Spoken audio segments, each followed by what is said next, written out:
Assalamualaikum warahmatullahi wabarakatuh. Salam sejahtera bagi kita semua. Shalom, Om Swastiastu, Namo Buddhaya, Rahayu, salam kebajikan. Selamat siang, sahabat GTK di seluruh Nusantara, Bapak, Ibu guru, kepala sekolah, pengawas, dan penilik, juga tenaga kependidikan, pemerintah daerah, dan rekan-rekan serta sahabat daring semuanya. Senang sekali saya, Nia, akan membersamai Bapak dan Ibu semua selama kurang lebih 1,5 jam ke depan di dalam acara Sapa GTK episode kedua ini dengan topik pembahasan transformasi pembelajaran melalui implementasi kurikulum Merdeka dan platform Merdeka Mengajar. Semoga kita semua selalu diberikan kesehatan dan kebahagiaan lahir dan batin di dalam aktivitas kita. Sahabat GTK di seluruh Indonesia, bulan lalu Sapa GTK episode 1 telah hadir dengan topik wujudkan pemimpin pembelajaran melalui guru penggerak. Dengan diterbitkannya Permendikbud nomor 40 tahun 2021 tentang penugasan guru sebagai kepala sekolah, menegaskan kembali komitmen Kemdikbudristek untuk mendorong para guru penggerak menjadi kepala sekolah.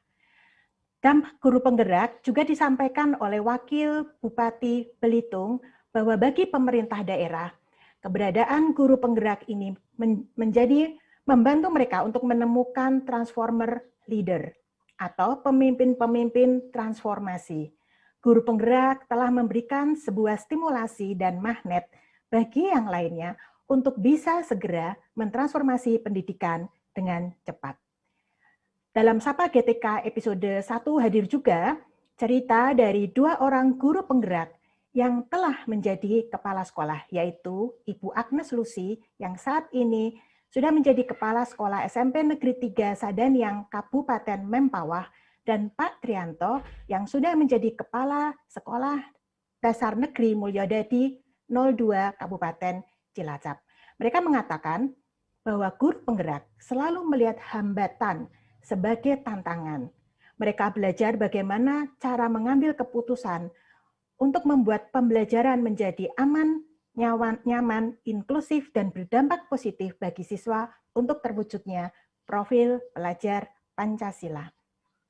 Kali ini, di dalam Sapa GTK episode 2, kita akan berbincang tentang transformasi pembelajaran melalui implementasi kurikulum Merdeka dan platform Merdeka Mengajar. Kita ketahui bersama bahwa pandemi COVID-19 semakin mempertajam krisis pembelajaran, sehingga kualitas pendidikan di Indonesia semakin tertinggal atau kita sebut dengan terjadinya learning loss, meningkatnya kesenjangan kualitas pembelajaran antar wilayah dan antar kelompok sosial ekonomi. Untuk memulihkan pembelajaran pasca pandemi tersebut, Kemendikbudristek meluncurkan kurikulum Merdeka dan platform Merdeka Mengajar pada tanggal 11 Februari 2022 yang lalu. Nah, untuk mengupas kebijakan dan dukungan implementasi kurikulum Merdeka dan platform Merdeka Mengajar, serta bagaimana kepala sekolah dan guru mempraktekkannya di sekolah, kita mengundang para narasumber luar biasa yang bisa memberikan gambaran kepada kita semua. Para sahabat GTK di seluruh Indonesia, izinkan saya akan menyapa pertama kali hadir bersama kita Bapak Dr. Iwan Syahril, PhD, sebagai Direktur Jenderal Guru dan Tenaga Kependidikan. Siang Pak Iwan. Halo, siang Bu Nia, siang Bapak Ibu semua, apa kabar? Ya, dan hadir juga Bapak Anindito Aditomo, SPC, MPhil, PhD, sebagai Kepala Badan Standar Kurikulum dan Asesmen Pendidikan Kemendikbudristek. Biasa dipanggil Pak Nino ini. Apa kabar Pak Nino? Halo, selamat siang. Kabar baik, Alhamdulillah. Apa kabar semuanya? Ya, dan juga ada Bapak Dr. Andes Zulfikri Anas, MED, PLT, Kepala Pusat Kurikulum dan Pembelajaran Badan Standar Kurikulum dan Asesmen Pendidikan. Selamat siang Pak Sul. Selamat siang, Bunia. Apa kabar? Ya, dan juga ada Ibu Lasti Devira dari tim platform Merdeka Mengajar. Selamat siang, Bunia. Baiklah, Selamat siang Bapak dan Ibu semua ya. Tentunya kami semua berharap bahwa Bapak dan Ibu yang hadir akan berbagi ya tentang implementasi kurikulum Merdeka dan platform Merdeka Mengajar. Ini kita akan ngobrol ini ceritanya. Nah, bolehkah sebelum dimulai kita juga akan menyapa dulu ada 2 orang nih Bapak-bapak dan Ibu guru dan kepala sekolah dari Sekolah Penggerak ya. Yang pertama kita sapa ada Ibu Yuyun Yuniarti SPD MPD, Kepala Sekolah SMP Negeri 1 Pontianak. Ibu Yuyun, selamat siang. Halo Mbak Nia, selamat siang Bapak Ibu sekalian dan sahabat GTK seluruh Indonesia Raya.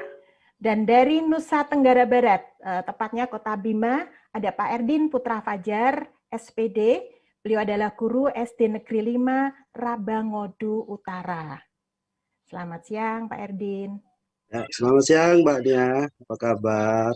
Sahabat GTK semuanya. Ya, Bapak-bapak dan Ibu-ibu, sebelum kita mulai, ini diminta nih untuk memberikan satu kalimat penyemangat. Kayaknya pantun juga boleh deh ya, kepada para sahabat GTK yang hadir di ruang virtual. Silakan, mau mulai dari siapa? Dari Pak Iwan dulu, gimana? Oke. Siap, kita mulai dengan kalimat semangatnya pantun ya, Bu Nia ya. Silakan, Pak. Anak orang Siak ke surau mengenakan baju serasi. Cakep. Jika dipandang jauh, tampak mereka sama usia. Tetaplah semangat bergotong royong dan berkolaborasi untuk mendorong transformasi pendidikan Indonesia. Cakep. Terima kasih, Pak Iwan. Nah, Pak Nino, silakan Pak Nino. Aduh, untung udah nyiapin pantun nih. Oke, gini. Jalan-jalan ke Mandalika. Serunya bertamasya di akhir pekan. Mari dukung kurikulum Merdeka untuk suksesnya transformasi pembelajaran. Makan siang dengan ikan dan sambal terasi, pangan lokal rasanya lezat-lezat. Guru yang hebat adalah guru yang berefleksi dan menjadi pembelajar sepanjang hayat. Cakep, terima kasih Pak Nino. Pak Zul, Ya. ada mungkin kalimat penyemangat gitu ya. Tidak harus pantun juga nggak apa-apa ya. Tapi ada pantun juga nih. Wah. Ya Pak Iwan dan Pak Nino dan Bapak Ibu semua izin Pak. Jadi senyum manis, senyum di kulum, sapaan siang yang bahagia. Apa itu kurikulum? Jalan untuk membuat insan yang merdeka. Cakep. Baiklah, terima kasih Pak Zul. Ibu Lasti, silakan Ibu Lasti.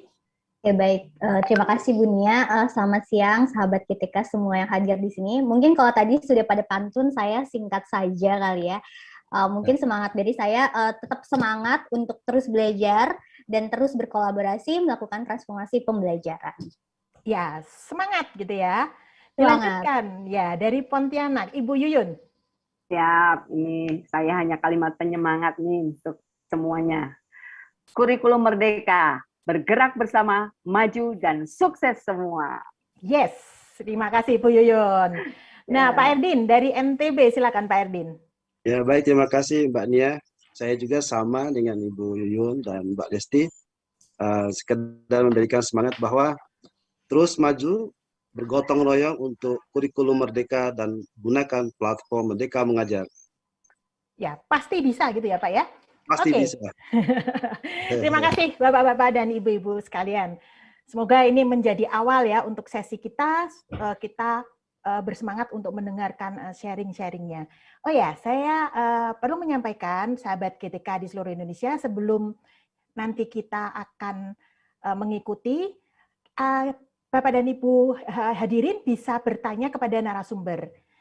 Juga bisa sebenarnya bercerita tentang praktik baik. Kami yakin bahwa di ruangan ini juga banyak sekali guru-guru dan kepala sekolah hebat yang mungkin juga sudah menerapkan ya kurikulum Merdeka atau menceritakan pengalaman-pengalaman terkait di sekolah maupun di kelasnya.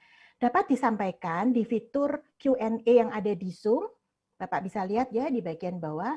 Dan nanti, nah ini, akan ada 3 peserta terbaik yang mengirimkan pertanyaan atau ceritanya yang mendapatkan hadiah lawang atau door prize dari Direktorat Jenderal GTK dan akan diumumkan di akhir tentunya. Baiklah, sesi pertama nanti kita akan berbicara dengan Pak Anindito, kemudian Pak Iwan, dan juga Pak Zul seputar kebijakan dan implementasi kurikulum Merdeka. Kemudian akan ada pemaparan juga dari Ibu Lasti tentang platform Merdeka Pengajar. Dan nanti dilanjutkan dengan diskusi, sharing, berbagi praktik baik bersama Ibu Yuyun dan Pak Erdin Putra Fajar. Oke, baiklah. Kita akan memulai untuk di sesi yang pertama ini tentang kebijakan kurikulum Merdeka. Ya. Baik, selamat siang, Pak Nino.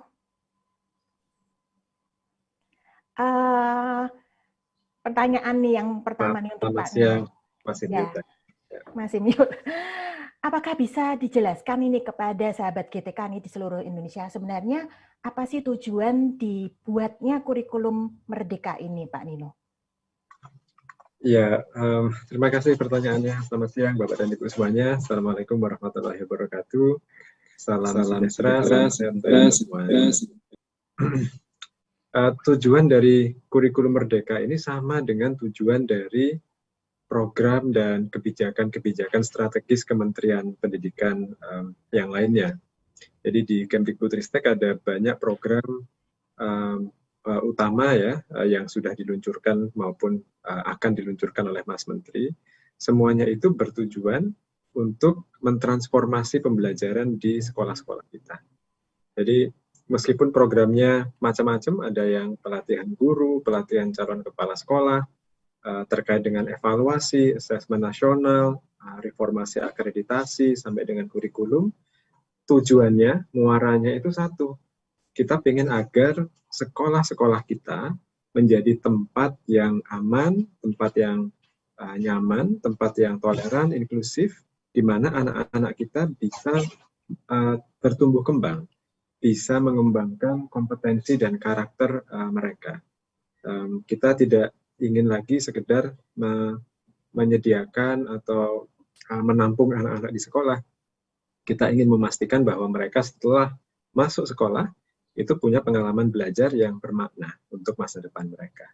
Dan itu artinya mereka berkesempatan untuk mengembangkan karakter dan kompetensi yang diperlukan oleh semua anak sebagai warga negara dan warga dunia. Iya, terima kasih Pak Nino.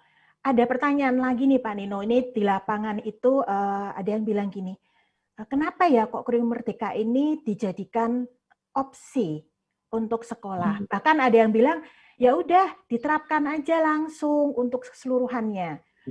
Monggo Pak Nino. Kenapa nggak diwajibkan gitu ya? Ya. Maksa-maksa sekolah. Gitu. Ini bagian dari strategi implementasi kurikulum yang dilandasi pada kesadaran bahwa proses untuk mengubah pembelajaran di sekolah melalui adopsi kurikulum itu juga proses belajar. Sebagaimana halnya anak-anak belajar, itu ada tahapan-tahapannya. Belajar berenang nggak mungkin langsung disuruh nyebur ke laut bebas gitu ya. Sama juga dengan guru dan kepala sekolah dan pengawas. Proses untuk mentransformasi pembelajaran melalui kurikulum yang baru itu juga ada tahapan-tahapannya. Dan hal itu akan lebih efektif jika tiap sekolah satu mau melakukannya karena motivasi intrinsik mereka, dan yang kedua menerapkannya secara di tingkat kompleksitas yang sesuai dengan kondisi dan kemampuan sekolah pada saat itu.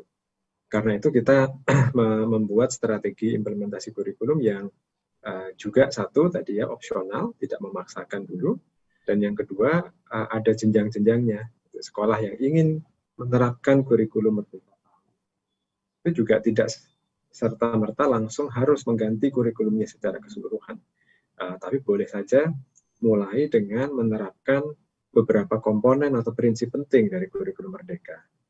Bagi sekolah-sekolah yang sudah siap, tentu saja sangat dipersilahkan untuk langsung mengganti kurikulumnya dan menerapkan kurikulum merdeka. Jadi intinya ini perjalanan, gitu ya. Ini perjalanan yang tujuannya adalah perbaikan pembelajaran. Kita tidak ingin memaksakan sekolah ganti kurikulum yang akhirnya nanti terjadi pergantian kurikulum tapi sekedar kosmetik, sekedar ganti dokumen, tapi tidak berdampak pada kualitas pembelajaran. Padahal itu yang menjadi tujuan sebenarnya. Gitu Bu Benia. Oke, terima kasih Pak Nino. Kalau saya catat di sini ada beberapa kata kunci ya Pak. Tahapan ya, bahwa tidak langsung berubah total gitu ya. Kemudian juga pentingnya motivasi intrinsik.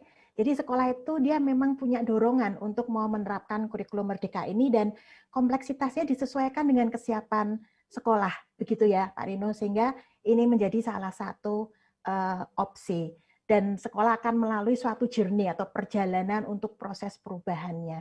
Lalu ini Pak Nino, tentunya ini ditanyakan ya, apa sih sebenarnya keunggulan dari kurikulum merdeka ini? Dan kemudian apa manfaat untuk sekolah, tentunya untuk siswa ya atau murid dan untuk stakeholder-nya, pendidik maupun tenaga kependidikannya. Ya, kurikulum merdeka ini sebenarnya melanjutkan semangat dan niat yang sudah tercermin di dalam desain kurikulum mulai tahun 2004 dulu. Kalau ingat dulu 2004 kita punya yang disebut sebagai KBK ya, kurikulum berbasis kompetensi, kemudian 2006, 2013, ada banyak hal yang secara mendasar kita lanjutkan. Tetapi kita menerjemahkan niat-niat dan prinsip itu secara lebih serius di dalam desain kurikulumnya. Jadi misalnya pertama, kita udah lama bicara tentang pentingnya pendidikan yang holistik, tidak hanya akademik, tapi juga pengembangan karakter, sikap, tata nilai, spiritualitas anak-anak secara lebih utuh. Gitu ya. Nah, di kurikulum merdeka ada 20% sampai 30% waktu jam pelajaran yang dikhususkan untuk pengembangan karakter itu. Kalau sebelumnya pengembangan karakter seolah-olah harus mencari waktu di luar jam pelajaran. Jadi tantangannya lebih besar gitu ya bagi siswa maupun bagi guru dan sekolah untuk melakukan pengembangan karakter karena tidak diberi jam khusus. Di kurikulum merdeka itu ada jam khususnya, jadi nggak perlu khawatir mencari-cari waktu. Itu memang sudah tertanam di dalam desain atau struktur kurikulum merdeka. Yang kedua, kalau kita mau mengembangkan kompetensi anak-anak, karakter anak-anak, pasti perlu proses yang mendalam. Anak-anak harus diajak diskusi, sering ditanya pendapat mereka, diajak berefleksi, mengerjakan proyek, kolaborasi, diberi umpan balik yang kaya, gitu ya. Semua proses seperti itu, proses yang mendalam itu perlu waktu juga. Nah, dan harus ada yang dikorbankan sayangnya. Itu hanya bisa terjadi kalau materi wajib dari pusat, dari muatan kurikulumnya, itu tidak terlalu banyak. Nah, ini yang kita lakukan di kurikulum merdeka. Kita memfokuskan materi pada hal-hal yang esensial. Jadi yang diwajibkan dari pusat menjadi lebih sedikit, sehingga guru punya waktu untuk memperhatikan kualitas proses pembelajaran. Itu dua kelebihan utama dari kurikulum merdeka. Yang ketiga, yang terakhir adalah fleksibilitas bagi sekolah maupun bagi guru. Bagi sekolah, sekolah bisa membuat struktur kurikulum yang sangat kreatif. Karena kita tidak lagi mengunci jam pelajaran itu per minggu, tetapi per tahun. Jadi asalkan matematika itu sekian ratus jam per tahun, bahasa Indonesia sekian ratus jam per tahun, dan seterusnya, caranya mengkombinasikan di dalam tiap minggu atau tiap periode pembelajaran itu bebas, terserah sekolah. Jadi sekolah boleh konvensional, boleh seperti biasa, dibagi rata gitu ya, setiap minggu ya semua mata pelajaran boleh saja. Tapi kalau sekolah-sekolah yang mau sistem blok, sistem project, sebulan pertama mau project yang mengkombinasikan matematika dan IPA dulu, pelajaran lainnya belum, itu boleh. atau sebulan pertama fokus pada literasi dasar karena banyak anak di sekolah ini yang belum bisa membaca, itu juga boleh. Jadi bebas sesuai dengan kebutuhan dan karakteristik di sekolah masing-masing. Fleksibilitas juga pada level guru, level pembelajaran, karena capaian pembelajaran tidak dikunci per tahun, tapi dikunci per 2 tahun atau 3 tahun. Jadi guru punya waktu lebih banyak untuk melakukan pembelajaran yang sesuai dengan tingkat kemampuan anak, bisa maju mundur gitu ya, bisa lebih cepat, lebih lambat, sesuai dengan kebutuhan juga. Jadi 3 itu ya. 1 ada waktu khusus untuk pengembangan karakter, yang kedua materinya fokus pada yang esensial sehingga prosesnya bisa lebih diperhatikan, dan yang ketiga ada fleksibilitas besar baik bagi guru maupun bagi sekolah dalam menyusun kurikulum. Baik, terima kasih Pak Nino. Pak Zulfikri, apakah ingin menambahkan hal yang terkait dengan kurikulum merdeka ini, Pak Zul? Mungkin sedikit saya tambahkan, izin Pak Nino dan Bapak Ibu semua. Biasanya kalau kita guru mulai pembelajaran, selalu yang dianalisis, yang jadi perhatian utama itu materi kurikulumnya, gitu ya. Jadi pelajaran pertama, kalau minggu pertama itu perkalian atau minggu kedua itu perkalian, misalnya guru akan memulai dari perkalian. Sementara pada saat itu mungkin ada anak yang belum mengenal lambang bilangan, mungkin operasi dasar hitung belum, gitu kan. Nah, selama ini berangkatnya dari materi kurikulum itu setelah dialokasikan 2 jam habis, nanti akan pindah ke berikutnya. Nah, anak yang mengalami masih belum mengenal bilangan itu ditinggal, kemudian terus maju sampai di akhir semester si anak itu akan diuji dengan soal yang mulai dari kompetensi dari awal sampai akhir. Nah, tentu ada anak yang tinggal. Nah, pada saat anak yang tinggal ini nanti akan digunakan KKM sebagai sarana untuk menentukan apa anak ini naik atau tidak naik, gitu kan. Nah, akhirnya mungkin dengan maksudnya menolong anak, KKM-nya diturunkan atau angka dinaikkan, anak naik. Nah, begitu anak naik dengan pelajaran yang lebih sulit lagi, dia tetap aja dengan kemampuan yang lebih awal. Dan terus pada akhirnya ya, anak bisa usia sampai SMP, misalnya atau SMA kelas 10, tapi kemampuan logika, nalar, numerasinya itu mungkin sampai setara anak kelas 4 SD atau bahkan anak kelas 2 SD. Dan ini gap ini itu yang disebut dengan antara lain bentuk lost learning-nya. Nah, kita tidak ingin itu lagi. Jadi dalam kurikulum merdeka ini pertama sekali yang dianalisis bukan materi kurikulumnya, tapi anak dulu kita analisis. Jadi minggu-minggu pertama itu, mungkin bulan-bulan pertama mengenal anak seutuhnya dulu. Apa yang dibutuhkan anak, apa yang sudah bisa dilakukan anak, apa yang belum. Kemudian setelah kita punya petanya untuk kemampuan-kemampuan di semua mata pelajaran atau semua kompetensi, nanti baru kita lihat kurikulumnya, alurnya, seperti apa alurnya. Nah, lalu si anak itu diberikan pelayanan sesuai dengan kemampuan anak mengacu kepada alur yang telah disiapkan. Jadi di situ bisa jadi masing-masing anak itu punya alurnya masing-masing. Jadi karena dia startingnya masing-masing gitu. Kalau diibaratkan misalnya dalam satu ruangan ini kita menuju satu ruangan dan sementara orangnya tempatnya berbeda-beda, kemudian diseragamkan jalannya untuk mencapai itu. Tentu ada orang yang tertinggal. Nah, kita tidak menyeragamkan itu. Kita serahkan sepenuhnya bagaimana cara yang terbaik bagi anak sesuai dengan yang mereka kebutuhan mereka, sesuai dengan kemampuan mereka, sehingga si anak itu dari hari ke hari itu akan kelihatan kemajuannya.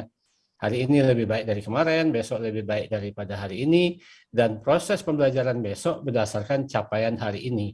Nah, begitu sampai akhir tahun, tentu secara otomatis anak itu tidak ada yang tinggal kelas karena sudah naik kelas tiap hari, gitu kan. Kalau sekali setahun naik kelas itu kan terlambat, mestinya tiap hari naik kelas. Nah, di situ kan tidak perlu lagi KKM, tidak perlu apa-apa lagi gitu. Jadi sudah berjalan sedemikian ininya, dan anak merasakan bahwa dunia pendidikan itu betul-betul dunia mereka, dia bisa menikmati, dan tantangan-tantangan itu biasa dihadapi dan diatasi oleh mereka. Dan itu datang dari dalam diri mereka. Nah, jadi posisinya kita itu inside out sebetulnya, bagaimana mereka didorong untuk terus mengatasi masalah yang dialami, kebutuhan mereka, dan kemudian terus saja sehingga akan tumbuh percaya diri, semangat, dan kemudian juga mereka bisa saling berkolaborasi, karena dalam kesempatan itu guru bisa saling mengkondisikan, misalnya anak yang sudah bisa dikolaborasikan dengan anak yang belum bisa, berikan satu kegiatan bersama-sama, dia saling memberi, saling menerima, atau anak yang jago hitung-menghitung mengerjakan hitung-menghitung, anak yang jago seni dan menggambar, dan dia bikin proyek bersama, sehingga semangat berkolaborasi itu muncul sambil dia meningkatkan kemampuan dari waktu ke waktu. Dan ini menjadi pembelajaran sekolah yang dirindukan anak, gitu. Itu harapannya gitu. Ya, terima kasih Pak Zul. Sekolah yang dirindukan anak. Wah, ini luar biasa sekali ya. Sangat menyenangkan tentunya. Baiklah, terima kasih Pak Nino dan Pak Zul atas penjelasannya terhadap pertanyaan-pertanyaan tadi. Bapak dan Ibu, hadirin sekalian, kita akan diskusi dengan Pak Iwan sekarang terkait implementasi kurikulum Merdeka. Pak Iwan, ada beberapa pertanyaan nih Pak Iwan. Ya, silakan Bu Nia. Yang pertama Pak Iwan, ini ditanyakan, oke, kita akan menerapkan kurikulum Merdeka nih. Apa saja ya Pak dukungan dari Kemendikbudristek terkait dengan implementasinya? Ya, terima kasih atas pertanyaannya. Yang pertama adalah seperti yang tadi sudah dijelaskan oleh Pak Nino, bahwa yang namanya belajar itu sebenarnya ada tahapannya. Tidak semua kita ujuk-ujuk tadi dicontohkan berenang, itu langsung bisa ke kolam besar atau ke laut bebas gitu ya. Memang ada sih yang katanya berenang langsung diceburin ke sungai gitu tuh kan, saya dan beberapa teman-teman zaman dulu ada yang belajar berenangnya seperti itu. Tapi sebenarnya seharusnya dalam konsep belajar itu kan belajar membaca kan nggak ujuk-ujuk dikasih buku, mengenal huruf dulu, mengenal kata, kalimat, baru kemudian bacaan secara bertahap baru bisa baca yang lebih kompleks. Nah, di sini pun juga kita membantu untuk sekolah-sekolah yang berminat untuk mengimplementasikan kurikulum Merdeka ini, ketika mereka melakukan pendaftaran, ada mekanisme self-assessment atau assessment mandiri, di mana sekolah-sekolah bisa untuk melakukan penilaian diri di mana kesiapan mereka dalam implementasi kurikulum Merdeka. Nanti ada assessment-nya, nanti bisa dilakukan sehingga nanti ada rekomendasi kepada satuan pendidikan tentang sekolahnya ini ada di tahap mana, dan itu akan memudahkan implementasi nantinya. Jadi ibarat bahasa Inggris, kalau tahapannya itu kompetensinya atau kondisinya itu siapnya untuk tahap elementary, jangan dikasih rute yang level advance gitu ya. Jangan pula dikasih yang levelnya advance itu nanti rutenya elementary juga nggak nyambung gitu. Jadi pokoknya itu disesuaikan dengan kondisi dari satuan pendidikan. Nah, setelah itu sekolah bisa untuk menyusun rencana-rencana untuk implementasi sesuai dengan kesiapannya tadi. Nah, selanjutnya kita juga mempersiapkan serangkaian strategi implementasi. Jadi ada banyak cara yang bisa dilakukan oleh satuan pendidikan, mungkin bisa dikombinasikan atau mungkin dilakukan semua juga jika memungkinkan, untuk melakukan implementasi kurikulum mandiri. Yang pertama yang tadi kan, jadi ada kesesuaian dengan tahap yang dipilih atau yang dapat rekomendasi tadi, sehingga itu menjadi pembelajarannya bisa jadi lebih pas gitu ya untuk sekolahnya. Yang kedua, kami menyediakan sumber-sumber materi ajar. Jadi contoh-contoh modul, contoh-contoh perangkat ajar yang sekolah guru-gurunya bisa pilih atau bisa nanti dilihat mana nih yang kira-kira cocok dengan kurikulum yang tadi sudah direncanakan. Kan tadi Pak Nino juga menyampaikan bahwa cara penerapan kurikulum nggak dikunci lagi seperti sebelum-sebelumnya. Ini sekolah memiliki keleluasaan, fleksibilitas untuk membuat caranya sendiri, jalannya sendiri, tapi pada ujung-ujungnya mencapai tahapan capaian pembelajaran yang memang diharapkan. Tadi ada bisa 2 tahun, bisa 3 tahun, nggak lagi dikunci kayak sebelumnya gitu ya, per tahun. Dulu ada KKM gitu, kalau nggak lewat nggak boleh maju gitu ya. Kalau sekarang itu ada ruang-ruang untuk itu. Nah, apa perangkat-perangkat ajar yang ada, apa sumber-sumber materi ajar yang ada sehingga memudahkan sekolah dan Bapak Ibu guru untuk menyusun perjalanannya tadi. Di samping itu juga ada assessment diagnostik, khususnya nanti buat literasi sehingga bisa untuk melihat progres kepada ketika nanti melakukan pembelajaran kepada murid-muridnya. Nah, selain pertama tadi sudah ada assessment mandiri dalam hal penerapan kurikulumnya, jadi tahap di mana sekolahnya, ini tuh nanti ada tahap 1, 2, atau 3 lah kira-kira ya, yang namanya nanti belajar mandiri, belajar dan berubah ya, berbagi. Dan sekarang sesudah guru-gurunya ada materi ajar, nah yang ketiga itu bahan untuk guru-gurunya melakukan peningkatan kompetensi. Ini bahan belajarnya untuk guru. Kalau tadi kan bahannya untuk mengajar. Ini bahan mereka untuk belajar. Jadi ini ada poin yang ketiga. Sehingga ketika guru-guru melakukan penerapan kurikulum Merdeka ini, mereka juga bisa lihat apa ya yang kita tuh mentok atau kita tuh bingung tentang bagaimana caranya ketika murid itu beragam, lalu pembelajarannya itu kita sesuaikan dengan keragaman murid itu kayak gimana. Biasanya kan kita satu bahan ya buat semua aja gitu. Kalau muridnya nggak bisa ya nanti remedial aja gitu. Nah sekarang kita, wah nanti ketika assessment diagnostik misalnya muridnya ternyata ada 3 kelompok nih kira-kira. Ada kelompok yang belum mencapai pada tahap yang seharusnya, ada yang sesuai dengan tahap yang seharusnya, ada yang lebih advance lagi, yang lebih lebih maju lagi. Nah, gimana ya caranya untuk menerapkan pembelajaran yang berdiferensiasi? Nah, di situ modul belajar untuk gurunya, untuk sekolah. Sehingga itu ada macam-macam modul belajarnya, ada banyak sekali, ada video inspirasi, sehingga guru-guru pun juga bisa menjadi lebih jelas bagaimana kompetensi apa yang dibutuhkan untuk bisa melaksanakan kurikulum Merdeka tadi. Jadi pertama assessment mandiri, sumber untuk materi ajar, sumber untuk gurunya materinya belajar, dan yang seterusnya adalah ada panduan pengembangan komunitas. Nah, nanti ini yang kita akan buat. Jadi, Bapak Ibu, kuncinya di sini adalah bentuklah komunitas-komunitas belajar. Kan sumber-sumbernya tadi sudah ada tuh, sudah ada di platform Merdeka Mengajar. Nah, ada bahan untuk mengajar, ada bahan untuk belajar. Nah, bentuklah komunitas belajar bersama-sama. Karena ini tadi yang sudah Pak Nino garis bawahi, this is a journey. Ini adalah sebuah perjalanan. Jadi fondasi utama komunitas belajar ini, atau nanti mungkin namanya komunitas praktisi, itu adalah di sekolah. Jadi kepala sekolah dan guru-gurunya harus mulai pertama, terutama sekali komunitas praktisi atau komunitas belajar itu di sekolah. Karena masing-masing sekolah nanti memiliki diferensiasi juga kan, konteksnya bisa berbeda-beda gitu. Nah, nanti juga ada komunitas belajar antar sekolah. Itu juga akan kita dorong. Gimana nih bentuk komunitas belajar antar sekolah? Mungkin sekarang udah ada kayak KKG, MGMP-nya kalau jalan monggo itu bisa dimanfaatkan. Bisa juga mungkin ada komunitas praktisi guru penggerak, monggo itu juga bisa dimanfaatkan. Atau mungkin seperti yang kemarin waktu saya ke Bali ya, itu ada komunitas guru penggerak, sekolah penggerak, organisasi penggerak, itu nyatu gitu. Ini mereka bentuk komunitas bareng-bareng. Itu saya bilang, wah kalian sudah duluan nih Bapak Ibu guru di sini. Mereka bentuk komunitas belajar, menggabungkan berbagai komunitas yang ada. Jadi bukan hanya komunitas belajar di sekolah, itu tetap yang terutama ya, yang tadi yang saya bilang di Bali itu juga mereka punya komunitas belajar di sekolahnya juga gitu.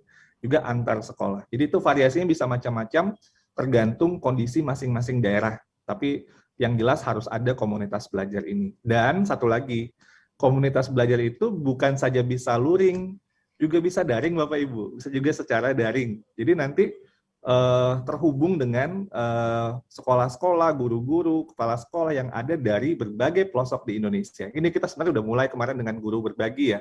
Kalau mungkin ada Bapak Ibu guru yang di sini yang ikut di guru belajar dan berbagi, itu konsepnya seperti itu. Jadi sehingga komunitas belajar ini bisa menjangkau banyak sekali ruang-ruang, dan nanti misalnya ingin belajar dari sekolah yang sudah menerapkan itu, tapi nggak di provinsinya, di provinsi lain, itu sangat memungkinkan. Jadi itu juga komunitas belajar yang ingin kita dorong. Lalu juga dukungan yang kita lakukan adalah dengan ada nanti daftar-daftar narasumber yang kita rekomendasikan. Nah, di sini ini Bu Yuyun sama Pak Erdin dari Sekolah Penggerak ya, betul ya? Ya, betul Pak. Sekolah Penggerak. Nah, Sekolah Penggerak ini kan udah duluan nih. Udah duluan, Bu Yuyun sama Pak Erdin ini sudah duluan menerapkan kurikulum Merdeka. Dulu kan namanya kurikulum prototipe ya. Itu esensinya sama aja. Nah, kenapa kita ingin mendorong narasumber dari sekolah-sekolah yang sudah jadi sekolah penggerak menerapkan ini? Karena sebenarnya belajar guru-guru kita lebih efektif dari sesama guru-guru lainnya. Bukan dari para ahli yang datang dari Jakarta. Karena yang mengetahui konteks tantangan-tantangan real dari pelaksanaan yang berbagai macam yang ada di lapangan itu sebenarnya istilahnya itu wisdom of experience. Jadi kebijaksanaan dari pengalaman. Mahal sekali harganya. Dan ini yang dimiliki oleh ada yang bocor ya? Iya. Oke. Nah, wisdom of experience inilah yang dimiliki oleh praktisi-praktisi di lapangan. Jadi para sekolah-sekolah penggerak ini menjadi sumber belajar yang luar biasa. Di mana mentoknya dan apa yang kemudian dilakukan, bingungnya pada saat apa, dan bagaimana kemudian mengatasinya. Jadi sekolah-sekolah lain, guru-guru lain nggak usah mengalami hal yang sama. Mereka bisa maju yang lebih cepat lagi, karena sudah belajar dari sekolah-sekolah yang sebelumnya menerapkan itu. Jadi ini yang ingin kita dorong, dan itu kita lihat misalnya di guru penggerak ya, itu sangat efektif. Belajar dari sesama praktisi yang lain, dan itu yang juga ingin kita dorong di implementasi kurikulum Merdeka ini. Jadi yang kita bayangkan adalah ekosistem yang terus untuk giat untuk belajar. Dan sekali lagi kuncinya adalah terutama dan utama di sekolah dulu, lalu kemudian antar sekolah, bisa luring, bisa daring. Bahannya mana? Bahannya ada di platform Merdeka Mengajar. Bapak Ibu yang nggak usah program sekolah penggerak, jangan khawatir, itu bahan-bahan sekolah penggerak tuh ada di platform Merdeka Mengajar, sama aja gitu. Jadi akhirnya kita itu bisa saling belajar satu sama lain gitu, sama akhirnya maju sama-sama. Dan nanti bisa gantian narasumbernya, mungkin nanti bisa dari di dalam Pemdanya, kabupaten kotanya, atau mungkin dari yang lain, atau mungkin juga nanti ada secara terpusat beberapa secara berkala kita akan melakukan juga sesi-sesi workshop atau webinar dengan semua sekolah. Jadi harapannya ekosistem tadi bisa bergerak bersama-sama, dan fleksibilitas untuk komunitas ini akan sangat banyak sekali, tapi terutama yang terpenting adalah komunitas belajar di sekolahnya. Itu yang paling fondasi utamanya. Demikian Bu Nia, maaf mungkin agak kepanjangan, saya kembalikan silakan. Ya, nggak apa-apa Pak Iwan. Terima kasih Pak Iwan. Jadi poinnya adalah ada kok dukungan dari Kemendikbudristek pastinya ya, walaupun kata kunci kemandirian itu juga perlu kita pegang, sehingga kita jangan menunggu, begitu ya Pak Iwan.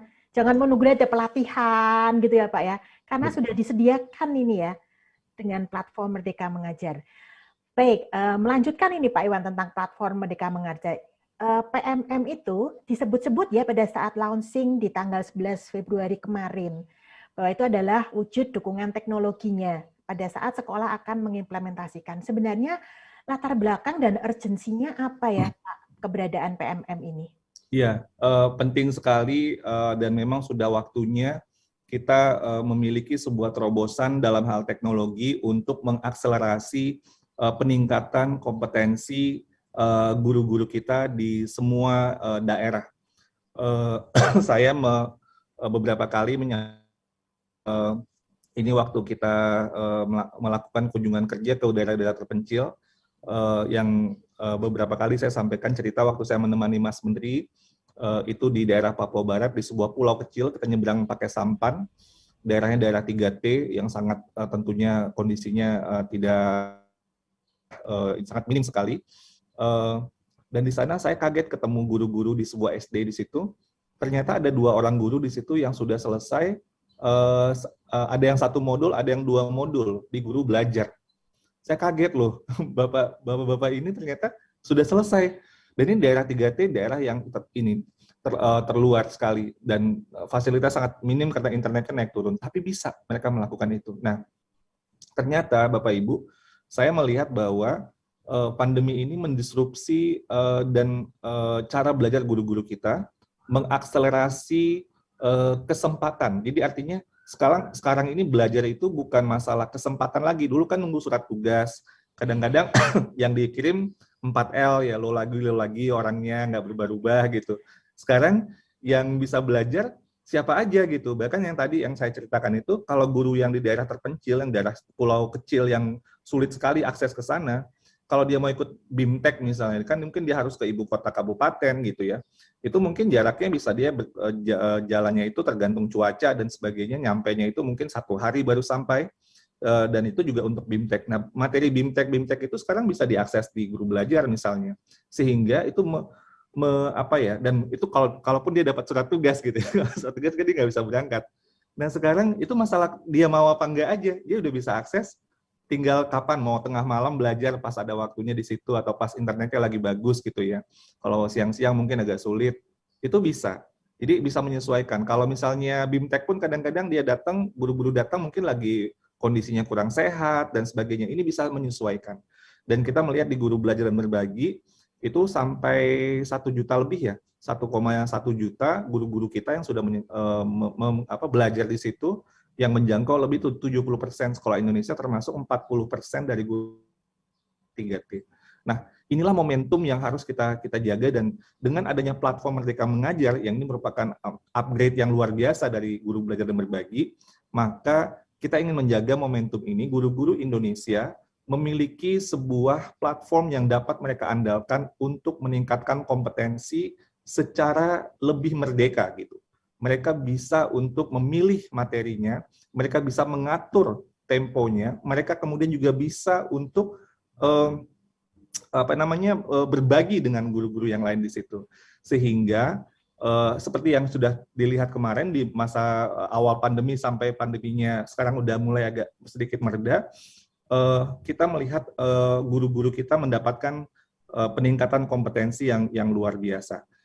Tentunya banyak hal yang perlu terus kita tingkatkan, tapi platform Merdeka Mengajar ini merupakan sebuah jawaban bagaimana guru-guru di Indonesia, pendidikan Indonesia, mengatasi krisis pembelajaran muridnya. Karena tadi yang sudah disampaikan Pak Nino juga, ujung-ujungnya apa yang kita lakukan semua ini, kalau bukan hanya gurunya, checklist sudah meningkat kompetensinya. Enggak. Yang terpenting adalah muridnya. Ketika gurunya ini belajar, kita bisa nggak menerjemahkan ini kepada kualitas layanan kepada murid-murid kita. Karena Merdeka Belajar tuh ujung-ujungnya adalah murid. Muridnya gimana gitu. Nah, krisis pembelajaran ini kita tahu, ini murid-murid kita menderita learning loss. Dan dampaknya sudah dicatat sangat luar biasa. Ada yang untuk literasi itu 6 bulan, dalam waktu kurang dari 2 tahun, numerasi itu 5 bulan, itu besar sekali, dan itu rata-rata. Kalau kita lihat lagi, dampak kepada siswa yang pada kelompok yang lebih rentan secara geografi, sosial ekonomi, dan sebagainya, itu lebih besar daripada siswa yang kondisinya itu lebih baik. Ini tentunya harus kita atasi bersama-sama, dan platform ini membuat akses itu jauh lebih terbuka, mendemokratisasi kesempatan guru-guru kita untuk melakukan peningkatan kompetensi, dan membuka ruang-ruang kolaborasi bukan saja di dalam daerahnya, bahkan juga di seluruh Indonesia. Guru dari Aceh bisa belajar dengan guru dari Maluku. Bayangkan Bapak Ibu, itu kan sesuatu yang tadinya sangat sulit sekali dilakukan. Dan sekarang dengan adanya platform sebagai sumber belajar dan tempat untuk saling berinteraksi, mudah-mudahan ini bisa kita dorong, dan sehingga harapan kita platform Merdeka Belajar ini menjadi platform edukasi, teman penggerak untuk para guru-guru kita untuk mengajar, untuk belajar, dan berkarya. Membantu guru-guru kita berinovasi, menciptakan pembelajaran yang sesuai dengan tantangan zaman kita untuk murid-murid kita. Terima kasih, Bu Nia. Ya, terima kasih, Pak Iwan. Bu Nia, mohon maaf saya harus memotong. Saya izin pamit dulu, saya titip ke Pak Zul ya, Pak Dirjen, mohon maaf Bapak Ibu semuanya. Ya, terima kasih atas kehadirannya ya Pak Nino. Thank you. Ya, terima banyak atas kesempatannya. Selamat siang. Ya, selamat siang. Assalamualaikum. Baik Pak Iwan, pertanyaan terakhir nih buat Pak Iwan. Ada nggak Pak Iwan pesan ini ya kepada sahabat GTK di seluruh Indonesia, terutama nih kepala sekolah dan guru yang bersiap mengimplementasikan kurikulum Merdeka, tentunya nanti di tahun ajaran baru ini Pak Iwan? Iya, pertama tentu harapan saya baik itu kepala sekolah, guru dan semua warga sekolah di berbagai satuan pendidikan, ayo kita sambut baik kurikulum Merdeka ini. Ayo kita bentuk komunitas belajarnya dimulai dari sekolahnya, itu yang terpenting, dan juga nanti antar sekolah bisa secara luring maupun secara daring. Lalu guru-guru, ayo dong platform Merdeka Mengajarnya kita bedah, kita lihat, kita kemudian cari berbagai macam kesempatan untuk belajar dengan sumber-sumber yang ada di platform Merdeka Mengajar dan saling berbagi. Jangan cuma belajar sendirian, kita majunya bersama-sama. Jangan lupa berbagi. Kita sukseskan kurikulum Merdeka ini. Kedepannya harapan kita, ini seperti Bu Yuyun dan Pak Erdi nanti yang sudah menerapkan ini bisa berbagi konten-kontennya itu nanti, kata Mas Menteri ini visinya itu adalah user generated. Jadi nanti yang ngisi konten-konten ini ya Bapak Ibu semua gitu, saling berbagi. Dan itu akan jauh lebih bermakna, karena ini seperti yang saya sampaikan tadi, lebih bermakna datang dari praktisi-praktisi, dari wisdoms of experience-nya, kebijaksanaan dari pengalaman-pengalaman, sehingga teman-teman guru yang lain bisa lebih cepat belajarnya dan lebih mudah memahami.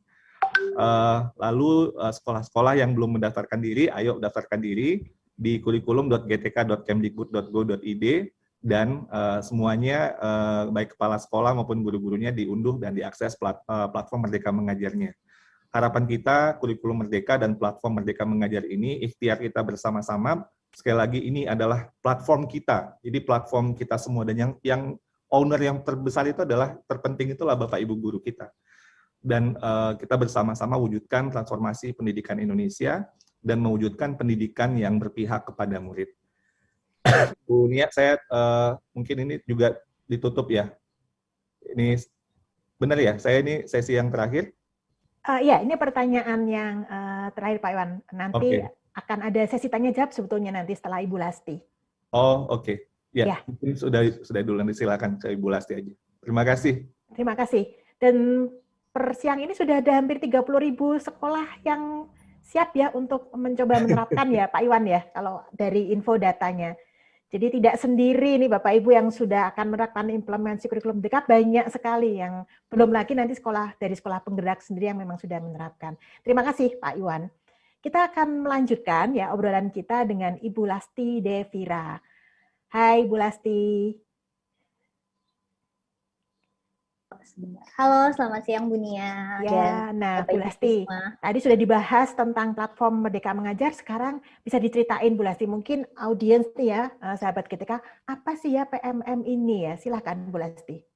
Baik, terima kasih pertanyaannya. Jadi tadi sebenarnya sudah banyak banget dijelaskan oleh Pak Iwan gitu ya, platform Merdeka Mengajar itu apa. Platform Merdeka Mengajar itu mungkin salah satu fungsinya adalah menjadi sumber belajar untuk bisa menerapkan kurikulum Merdeka gitu ya. Karena dengan platform Merdeka Mengajar, Bapak Ibu dan satuan pendidikan, sekolah gitu ya, tidak lagi bingung gitu ya dalam menerapkan kurikulum Merdeka. Platform Merdeka Mengajar ini bisa memberikan sumber inspirasi, kemudian referensi, dan juga pemahaman terkait kurikulum Merdeka. Lalu pertanyaannya yang sering muncul nih, apakah guru-guru yang boleh masuk ke dalam platform Merdeka Mengajar yang bisa mengakses hanyalah yang sudah menerapkan kurikulum Merdeka gitu ya? Tentu saja tidak gitu ya, justru kita mau mengajak semua guru gitu ya di seluruh Indonesia untuk sama-sama belajar dan mengakses platform Merdeka Mengajar gitu ya, karena platform Merdeka Mengajar ini memiliki 3 fungsi utama, yaitu membantu guru untuk mengajar, belajar, dan berkarya lebih baik lagi. Tadi juga disebutkan oleh Pak Iwan bahwa platform Merdeka Mengajar ini menjadi seperti temannya guru, menjadi teman penggerak gitu ya. Jadi bukan cuma guru-guru penggerak atau guru dalam sekolah penggerak gitu yang bisa akses. Justru kita pengen semua guru-guru itu menjadi penggerak-penggerak ya, baik di sekolahnya, baik di komunitasnya, maupun di lingkup yang lebih luas lagi. Seperti itu Mbak Nia. Oke, terima kasih Bu Lasti. Kalau tidak salah ada 5 produk platform Merdeka ya yang bermanfaat untuk guru-guru. Apa saja itu, Bu Lasti? Ya, yang pertama adalah terkait dengan fungsi untuk membantu mengajar lebih baik ya. Yang pertama ada perangkat ajar, Jadi perangkat ajar ini berisi lebih dari 2.000 referensi perangkat ajar. Di situ ada modul ajar, ada RPP, kemudian ada modul project gitu ya. Jadi kalau misalnya Bapak Ibu sekarang mau cari referensi bagaimana mengembangkan praktik mengajarnya, semua bisa diakses di platform Merdeka Mengajar. Nah, lalu yang kedua ada tools bernama Assessment Murid. Jadi ini adalah tools untuk membantu menganalisa secara diagnostik gitu ya kemampuan literasi numerasi dari peserta didik. Jadi di mana nanti Bapak Ibu bisa mengetahui gitu ya bahwa murid A ini kemampuannya sudah cukup cakap, murid B kemampuannya masih dalam pemahaman dasar. Nah, dari situ Bapak Ibu bisa melakukan penyesuaian pembelajaran yang tadi sudah disebutkan bahwa kurikulum Merdeka ini berorientasi pada peserta didik gitu ya. Jadi tidak mengebut menyelesaikan kurikulum, tapi lebih melihat kepada capaian peserta didik dan juga karakteristik dari peserta didik. Nah, assessment murid ini membantu untuk Bapak Ibu bisa menganalisa secara diagnostik. Lalu selanjutnya yang tidak kalah penting adalah fungsi untuk mendorong Bapak Ibu terus belajar gitu ya. Jadi kita ingin Bapak Ibu bisa terus mengembangkan kompetensinya kapanpun dan dimanapun. Nah, kata kunci kapanpun dan dimanapun penting banget nih Bu Nia, karena dengan platform Merdeka Mengajar yang sudah ada di dalam genggaman Bapak Ibu gitu ya, bangun tidur, ketika lagi menunggu jam pelajaran gitu ya, atau di waktu senggang itu bisa belajar dari sumber-sumber belajar yang ada di platform Merdeka Mengajar. Di sini ada pelatihan mandiri, jadi sesuai dengan namanya, ini adalah akses kepada pelatihan yang bisa diakses secara mandiri. Jadi Bapak Ibu tadi ya sudah disebutkan tidak perlu lagi menunggu-nunggu pelatihan dari pusat gitu ya. Terkadang pelatihan itu kuotanya terbatas atau terbatas jarak dan waktu gitu ya. Dengan platform Merdeka Mengajar, dengan pelatihan mandiri, ini semua bisa diakses. Di sini ada banyak sekali topik-topik pelatihan gitu ya yang sesuai dengan kebutuhan dari Bapak Ibu, dan pastinya ini ya tidak ada paksaan dan urutan gitu ya dalam menyelesaikan topiknya. Jadi Bapak Ibu bisa memilih dulu nih sesuai kebutuhan, sesuai dengan ketertarikannya untuk menyelesaikan topik pelatihan yang mana. Lalu ada video inspirasi berisi kumpulan video yang menginspirasi gitu ya, banyak sekali yang bisa membantu Bapak Ibu dalam mengembangkan praktik-praktik mengajar nih, gimana cara mengembangkan praktik mengajar sesuai dengan kurikulum Merdeka, bagaimana membuat pembelajaran yang lebih menarik untuk peserta didik. Itu ada banyak sekali video-video yang bisa didapatkan dari video inspirasi ini.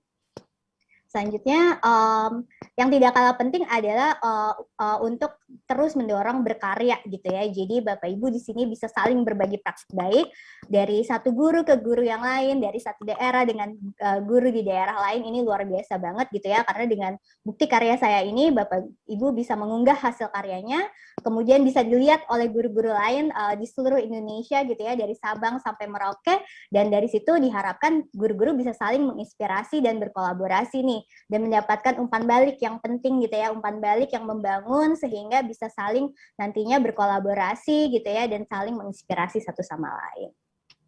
Oke, terima kasih. Nah, supaya lebih jelas ini Bu Lasti mungkin sudah penasaran juga ini ya, sahabat GTK yang ada di ruangan ini, di manakah Ibu dan Bapak guru maupun kepala sekolah itu bisa mengakses platform Merdeka Mengajar dan bagaimana ini caranya? Oke, jadi platform Merdeka Mengajar ini bisa diakses dengan dua cara. Yang pertama melalui aplikasi berbasis Android. Jadi kalau misalnya Bapak Ibu gawainya ada Android, langsung saja kita ke Google Play Store dan dicari Merdeka Mengajar, silahkan diunduh gitu ya. Dari situ kita bisa mengakses semua tadi ya sumber-sumber belajar yang ada di dalam platform Merdeka Mengajar. Atau jika memang gawainya tidak berbasis Android, jangan khawatir nih Bapak Ibu, karena masih bisa diakses melalui laman situs, bisa di guru.kemdikbud.go.id dari browsernya masing-masing, melalui laptop atau melalui handphone. Dan untuk bisa mengakses dari aplikasi maupun dari laman situs gitu ya, dibutuhkan akun belajar.id atau akun madrasah kemenak.go.id. Seperti itu. Oke, terima kasih Bu Lasti. Bapak dan Ibu, Pak Iwan, Pak Sul, dan Bu Lasti, terima kasih ya atas penjelasan dan tentunya segala sesuatu pemikiran maupun supportnya terhadap transformasi pendidikan yang sedang berproses di Indonesia ini. Selanjutnya masuk ke sesi tanya jawab ya Bapak-Bapak dan Ibu. Sudah ada 3 pertanyaan terpilih yang akan ditujukan kepada baik Pak Iwan, Pak Sul, maupun Bu Lasti ini ya. Untuk yang pertama yaitu dari Ibu Nofri Mayasril, UPT SD Negeri 3 Pelangai Gadang, Kabupaten Pesisir Selatan, Provinsi Sumatera Barat. Apabila sekolah mendaftar kurikulum Merdeka Belajar di tahun ajaran 2022-2023, apakah langsung untuk semua kelas SD ya, ini jenjangnya, dan bagaimana trik untuk capaian pembelajaran dapat tercapai dengan baik? Silakan, ini yang akan menjawab. Ini Pak Zul ini. Pak Zul, ya Pak Zul, silakan Pak Zul. Baik, terima kasih. Izin Pak Iwan. Ibu apa Bapak nih? Pak Nofri ya. Kalau kita menerapkannya tidak seluruh kelas. Kelas 1, kelas 4, kelas 7, kelas 10 gitu kan. Jadi bertahap. Jadi nanti tahun berikutnya baru kelas 2, 1 2, kemudian tahun berikutnya 1 2 3 dan seterusnya. Jadi tidak harus semua kelas gitu kan. Tapi yang paling penting itu tadi Pak Iwan juga, Bu Lasti juga, belajar dulu yang penting, dipahami dulu esensinya, apa itu kurikulum merdeka, apa itu Merdeka Belajar itu dulu. Karena kalau melakukan sesuatu berdasarkan pemahaman kita yang sebenarnya, kemudian itu akan lebih mudah sebetulnya. Jadi jangan ikut-ikutan, jangan takut misalnya sekolah lain sudah menerapkan kita belum, takut ketinggalan. Ini tidak. Ini betul-betul keinginan kita untuk mengubah, memberikan layanan terbaik kepada setiap anak tanpa kecuali. Karena Tuhan tidak mengenal produk gagal, siapapun anak itu adalah titipan Tuhan kepada kita untuk kita dampingi. Itu pertama. Lalu yang kedua, pertanyaan yang kedua, apa tadi? Bagaimana? Triknya untuk CP nih Pak, selalu tuh CP-nya nanti gimana supaya tercapai nih capaian pembelajarannya nih Pak? Jadi CP betul dipahami dulu CP, kemudian CP itu kan di akhir ya. Kalau kita di transportasi itu di terminal yang kita tuju gitu kan, dan tentu ada tahapan-tahapan yang kita lalui. Nah, tahapan-tahapan yang kita lalui ini berdasarkan posisi kita. Sama dengan kita terminal, misalnya kita berempat di sini, posisi yang berbeda-beda, tentu tidak mungkin kita menempuh jalan yang sama. Nah, kalau selama ini semuanya sama, materinya sama, tadi Pak Iwan juga ada menyinggung, materinya sama, caranya sama, kegiatannya sama, penilaiannya sama, dan sumber belajar juga sama, seragam, dan ternyata itu tuh hanya cocok untuk satu anak gitu. Anak yang lainnya nggak punya jalan gitu ya, tertutup gitu kan. Nah, sehingga untuk memudahkan betul-betul dikenali dulu anak. Jadi posisi anak itu harus tahu dulu kita. Jadi jangan langsung buru-buru begitu minggu pertama masuk itu langsung buru-buru menyampaikan materi kurikulum, enggak gitu kan. Jadi dekati dulu anak secara dengan hati sehingga anak itu merasa betul-betul ini guru ini sahabat saya, guru ini orang yang paling tepat. Nah, kemudian sehingga si anak itu bisa menunjukkan kemampuan yang sebenarnya, lalu kita tahu apa yang dibutuhkan berdasarkan kemampuan sebenarnya. Misalnya gini, tidak malu-malu dia mengakui, Bu Guru, Pak Guru, saya belum bisa membaca, saya belum tahu huruf, saya belum ini. Kemudian teman-temannya bilang, saya sudah tahu, saya sudah bisa baca. Ayo, bisa enggak kerjasama dengan teman sesama teman ini? Jadi mereka bukannya saling menjatuhkan, merendahkan, tapi bisa saling berbagi. Ini. Nah, itu kata kunci pertama, pahami betul anak dulu. Jangan kurikulumnya ya belakangan lah kita sentuh ya. Jadi anak dulu, kemudian sudah tahu posisi anak itu, misalnya dia belum mengenal huruf atau dia sudah mengenal huruf tapi sudah belum bisa merangkai huruf menjadi kata dan sebagainya. Kita tahu posisi itu.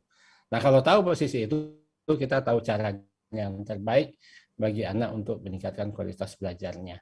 Dan si anak pun merasa dia mendapatkan layanan sesuai dengan apa yang dia butuhkan dan dia akan semangat belajar, dan semangat belajar dalam diri anak yang tumbuh itu juga mempengaruhi kualitas belajar.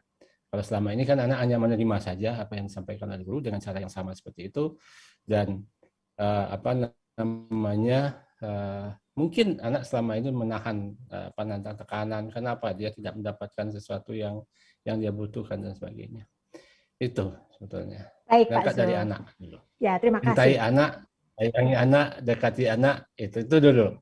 Nah, Jadi baru berpusatnya kemudian pada anak gitu ya Pak ya. Dekati, kenali, ya, pahami, baru kemudian nanti kita atur hal-hal yang lainnya.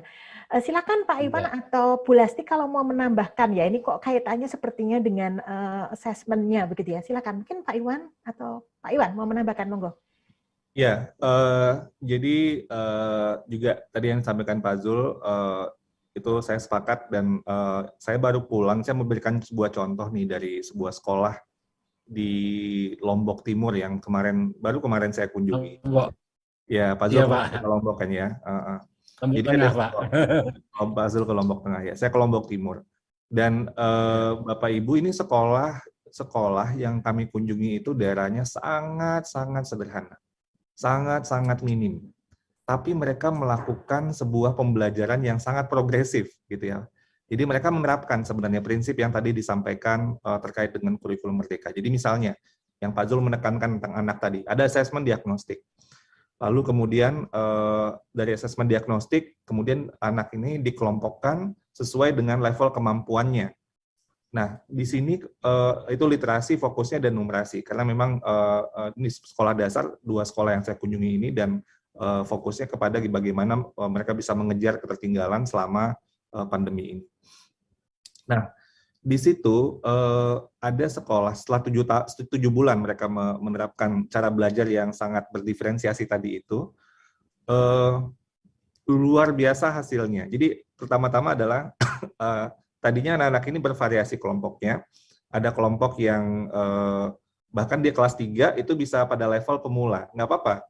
Karena ternyata anak walaupun dia kelas 3, tapi dia kemampuannya ternyata masih belum sampai ke sana. Jadi dia gabung sama kelas lainnya yang pada level pemula. Ada yang level sedang, ada yang level tinggi. Kalau di sana tuh mengenal huruf, lalu kemudian kata kalimat, kemudian paragraf gitu ya ininya, tingkatannya kalau di literasi itu. Kira-kira seperti itu. Nah, ini pada level huruf masih mengenal huruf dan dia masih struggling gitu. Dan ternyata ketika kita melakukan seperti itu, anak-anak yang tadinya merasa mereka, aduh saya merasa nggak ngerti guru saya ngomong apa, saya nggak bisa belajar, kemudian labeling anaknya langsung, saya merasa diri saya bodoh, saya nggak bisa.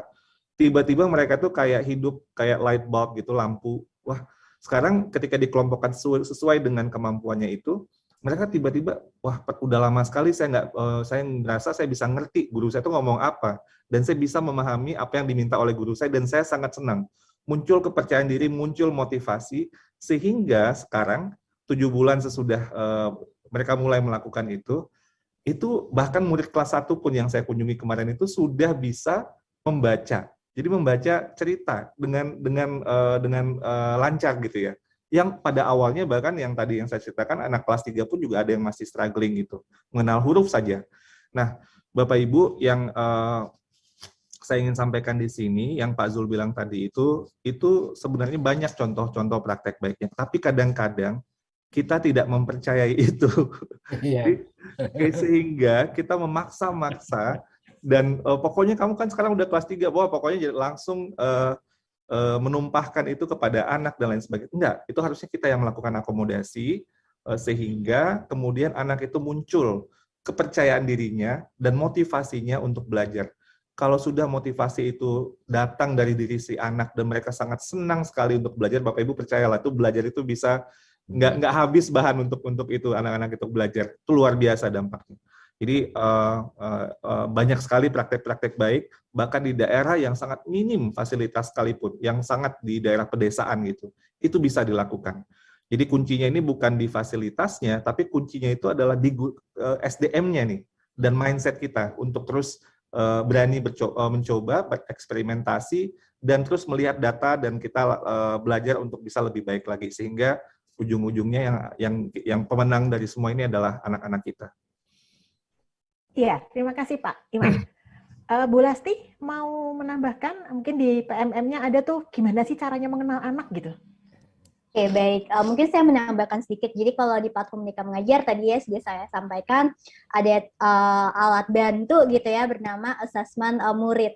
Tapi mungkin yang saya mau highlight juga adalah bahwa teknologi itu sebenarnya tidak menggantikan peran guru gitu ya.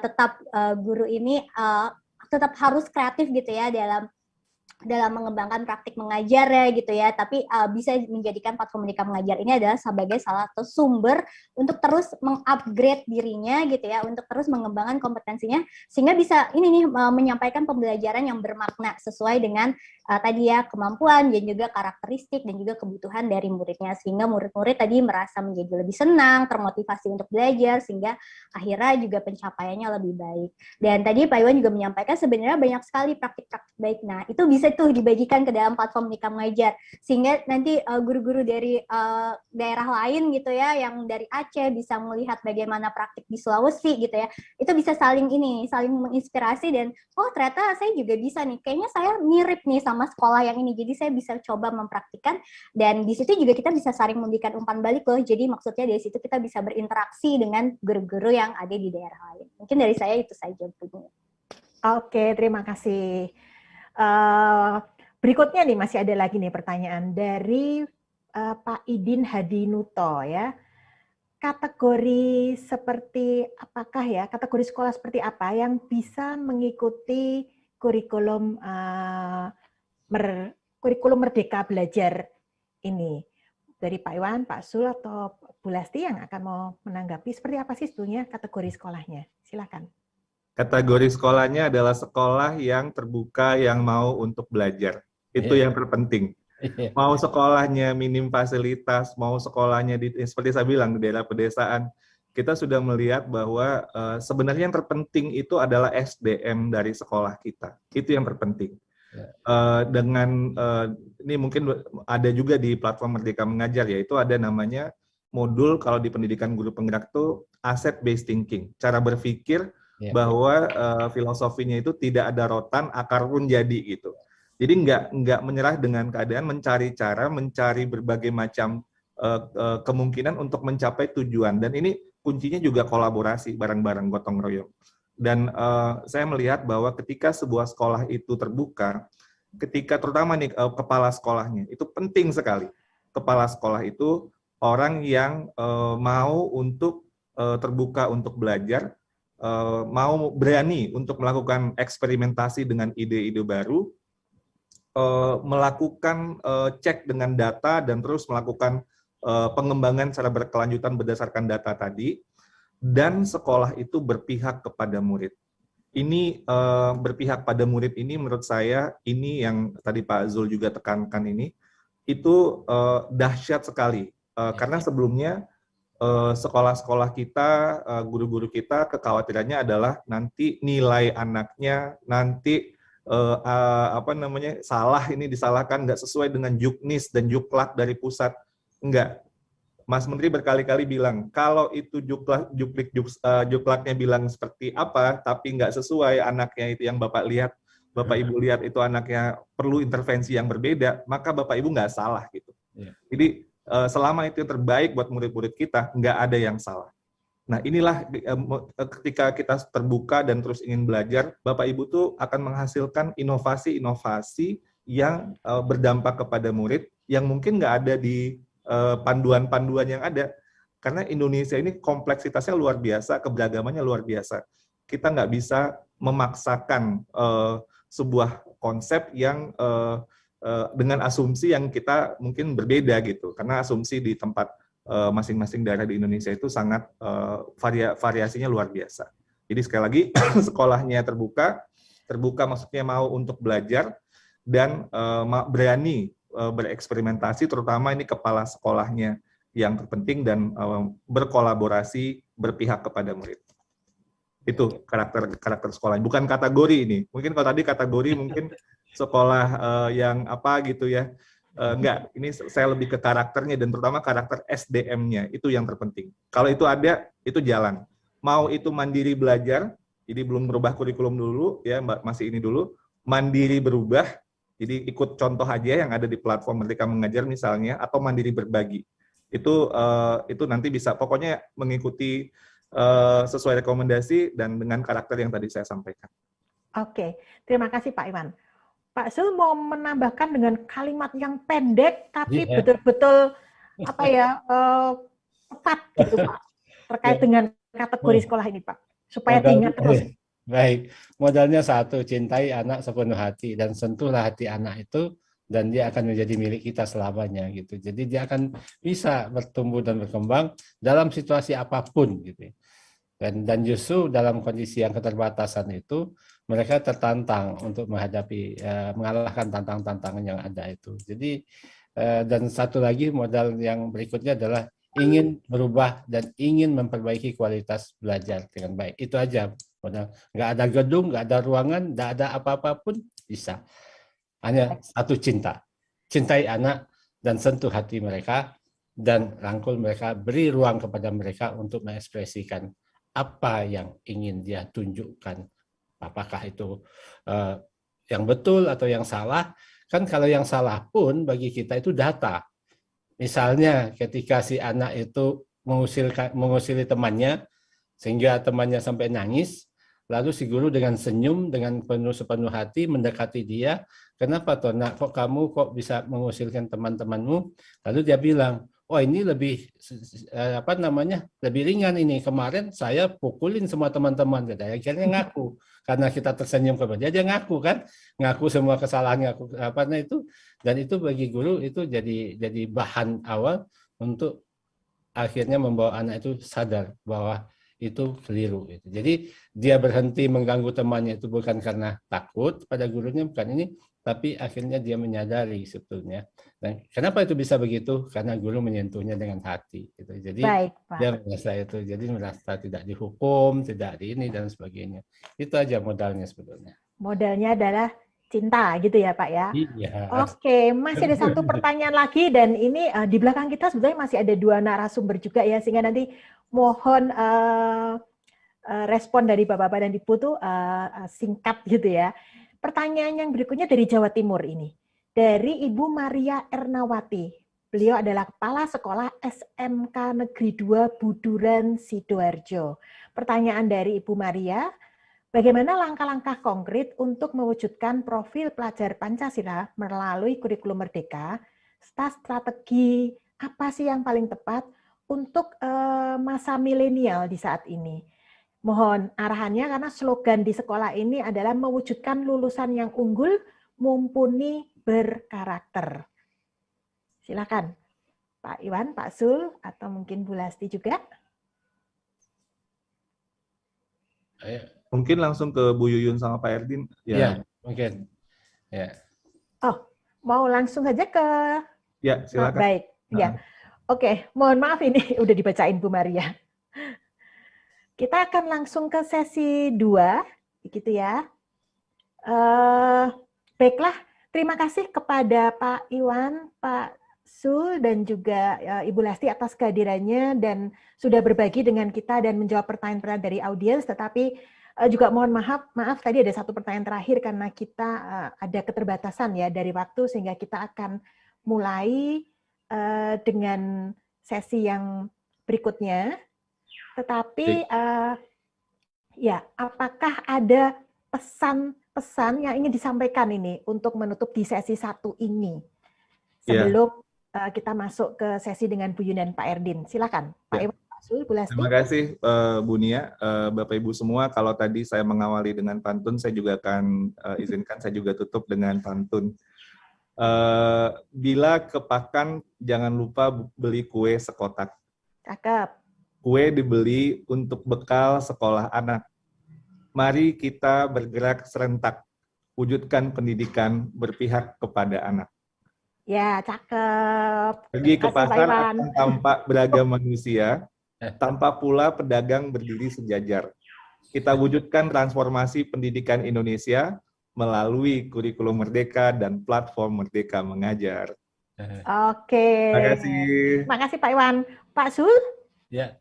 Ya, semua anak itu cerdas, semua anak itu punya ruang dan punya tempat, dan karena Tuhan tidak mengenal produk gagal, jadi di setiap kelemahan anak itu selalu ada keunggulan itu, dan cobalah mari kita baca apa yang dibutuhkan anak, keunggulan apa yang ada di dalam dirinya, dan keunggulan itu berbeda satu sama lain. Sepertinya planet masing-masingnya punya orbit dan tidak ada satupun orbit yang ditempati oleh 2 planet yang berbeda, karena Tuhan tidak ingin kita saling bertuburkan satu sama lain. Itu aja. Oke, terima kasih Pak Sul. Bu Lasti. Oke, kalau dari saya mungkin saya mau menyampaikan apresiasi setinggi-tingginya untuk Bapak Ibu guru dan kepala sekolah yang sudah menggunakan platform Merdeka Mengajar. Terima kasih banyak. Ayo gunakan terus, dan jika yang belum mengunduh platform Merdeka Mengajar, yuk mari diunduh dan digunakan gitu ya. Kita gunakan platform Merdeka Mengajar ini sebagai sumber untuk sama-sama saling belajar dan juga untuk sumber saling berkolaborasi dengan satu sama lain. Mungkin itu saja dari saya, Bu Nia. Baik, terima kasih Bu Lasti, terima kasih Pak Iwan, Pak Sul, dan Bu Lasti atas sharingnya siang ini. Semoga ini menjadi amunisi, penyemangat kepala sekolah, guru, dan semua pelaku ya pendidikan untuk menerapkan kurikulum Merdeka dan memanfaatkan platform Merdeka Mengajar. Baik, kita akan lanjut ke sesi kedua, sharing praktik baik.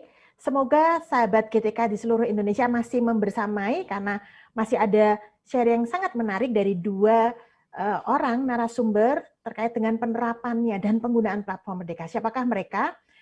Hadir di sini Bapak, maaf Ibu dulu, Ibu Yuyun Yuniarti ya dari SMP Negeri 1 Pontianak, dan Pak Erdin Putra Fajar dari SD Negeri 5 Rabangodo Utara, Kota Bima, Nusa Tenggara Barat.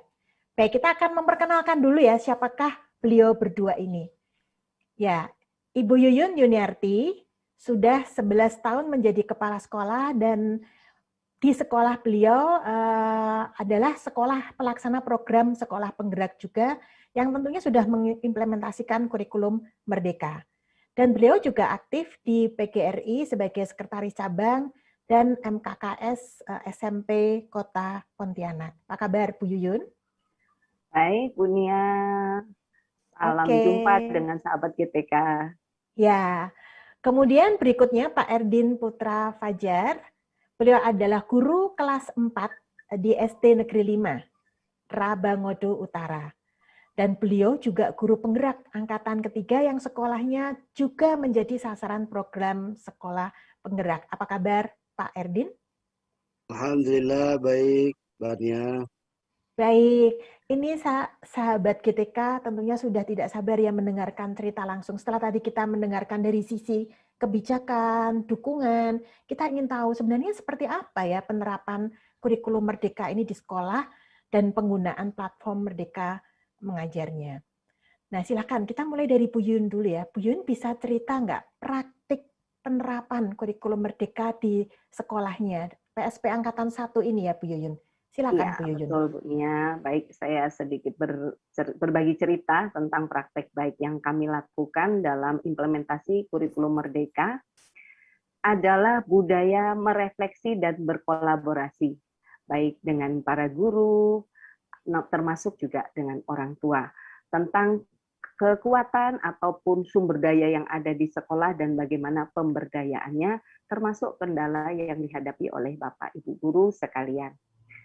Nah, diawali dengan kegiatan merefleksi itu, nah dari situ kami dapat masukan dari Bapak Ibu guru bagaimana untuk bisa lebih memahami tentang paradigma pembelajaran yang baru dan juga asesmennya. Nah, atas dasar hasil refleksi itu, selanjutnya kami mengadakan in-house training. Nah, in-house training bagi seluruh guru untuk lebih menekankan atau lebih memahami tentang prinsip-prinsip pembelajaran dan asesmen ya. Nah, tentunya dalam hal ini kita sharing juga kepada Bapak Ibu guru tentang kriteria atau ciri-ciri daripada pembelajaran yang menerapkan prinsip-prinsip pembelajaran atau pembelajaran berdiferensiasi seperti itu ya. Nah, selanjutnya termasuk dengan asesmen. Nah, strategi yang saya lakukan dalam membimbing atau mendampingi Bapak Ibu guru yaitu dengan layanan LP2KS atau layanan pembimbingan, pemantauan, controlling, dan supervisi.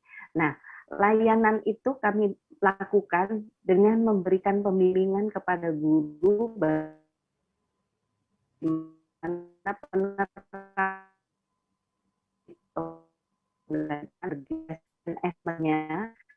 lanjutkan dengan pemantauan sejauh mana Bapak Ibu guru merancang pembelajaran yang berdiferensiasi untuk yang berpihak pada peserta didik. Nah, ini terlihat pembimbingan itu dilakukan secara kelompok ataupun secara individual. Nah, dilanjutkan dengan controlling. Controlling itu saya memeriksa sampai sejauh mana kemampuan guru dalam mengembangkan modul ajarnya yang akan digunakan dalam pembelajaran, termasuk asesmen diagnostiknya. Nah, kemudian langkah selanjutnya yaitu melaksanakan supervisi. Nah, ini persiapan sebelum supervisi, saya melakukan controlling pada setiap guru mata pelajaran, ya, per kelompok mata pelajaran. Ini kelompok mata pelajaran PJOK. Nah, di sini kita membahas bagaimana persiapan pembelajaran yang berpihak kepada peserta didik pada mata pelajaran PJOK. Nah, dilanjutkan dengan kegiatan supervisi. Ya. Supervisi ini dilakukan juga melibatkan Bapak Ibu guru yang kami anggap mumpuni dalam memantau pembelajaran di kelas, ya. Nah, lanjut gambarnya. Ya, nah ini supervisi yang dilakukan. Nah, kemudian refleksi lainnya adalah Bapak Ibu guru tentunya masih bertanya seperti apa media pembelajaran atau modul ajar itu. Maka kami rasa bahwa kita perlu untuk memberikan pemahaman sekaligus pelatihan kepada Bapak Ibu guru untuk pemanfaatan akun belajar.id. Nah, ini kegiatan kami sesi ya, sesi sebagian guru mengajar, sebagian kami bimbing satu persatu untuk download dan menggunakan aplikasi Merdeka Mengajar itu. Nah, ini ada guru yang sudah membuka belajar mandiri ya untuk melihat video inspiratif dari yang ada dalam platform tersebut. Nah, selanjutnya kita bersama-sama dengan Bapak Ibu guru yang lainnya di sesi berikutnya memandu untuk download kemudian mencoba mengaktifkannya. Nah, ini kita lihat ya bersama-sama dengan Bapak Ibu guru download untuk platform Merdeka Mengajar, dan mereka mencoba mengeksplor seluruh fitur-fitur yang ada di situ, dan kemudian mereka memberikan testimoni bagaimana banyak sekali yang bisa diperoleh dalam platform Merdeka Mengajar tersebut, termasuk perangkat ajar dan modul ajar yang mereka perlukan. Ya, jadi tidak harus membuat sendiri. Saya katakan seperti nggak harus membuat sendiri. Bapak Ibu silakan dipilih di situ mana yang sesuai, boleh diadopsi, boleh digunakan. Mau pakai itu juga. Itulah kemudahan yang diberikan oleh kementerian dalam hal ini untuk penerapan atau implementasi kurikulum Merdeka. Nah, itu Bu Nia. Ya, terima kasih. Lalu Bu, setelah menerapkan kurikulum Merdeka ini, kalau sebagai kepala sekolah apa sih dampak yang Ibu rasakan, Bu Yuyun? Ya, dampak yang saya rasakan terlihat dalam pembelajaran di kelas ya, karena memang saya fokus pada kegiatan pembimbingan dan supervisi, di mana pembelajaran itu menjadi lebih bermakna, terpusat pada siswa dan berpihak pada siswa. Ya, nah kita lihat di sini sudah tidak aneh lagi mata pelajaran itu. Bagaimana mereka siswa diberi kebebasan untuk mengeksplor apa yang mereka ketahui, kemudian menyampaikannya melalui presentasi, berbagi dengan teman-temannya. Kemudian siswa juga, Bapak Ibu guru melakukan asesmen diagnostik. Ini salah satu kegiatan yang dilakukan oleh Bapak Ibu guru untuk melakukan asesmen diagnostik. Ya, mereka berkolaborasi dalam hal ini dengan guru yang lain untuk mengetahui kompetensi yang dimiliki oleh anak ataupun bakat serta minat bakatnya. Ya. Nah, selanjutnya juga kita lihat di sini. Nah, kita melakukan proyek P5 ya, proyek penguatan profil pelajar Pancasila. Nah, di sini kami waktu itu karena PTN terbatas, maka ujiannya secara daring.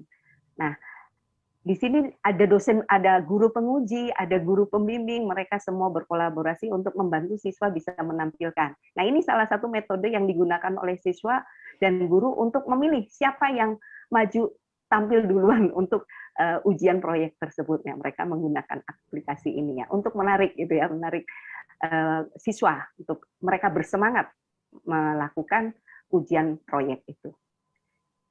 Ya, kemudian kita lihat pada gambar berikutnya. Nah, di sini siswa belajar memanfaatkan perpustakaan yang ada di sekolah, kebetulan sudah digital, maka siswa bisa mengakses menggunakan internet yang difasilitasi oleh perpustakaan.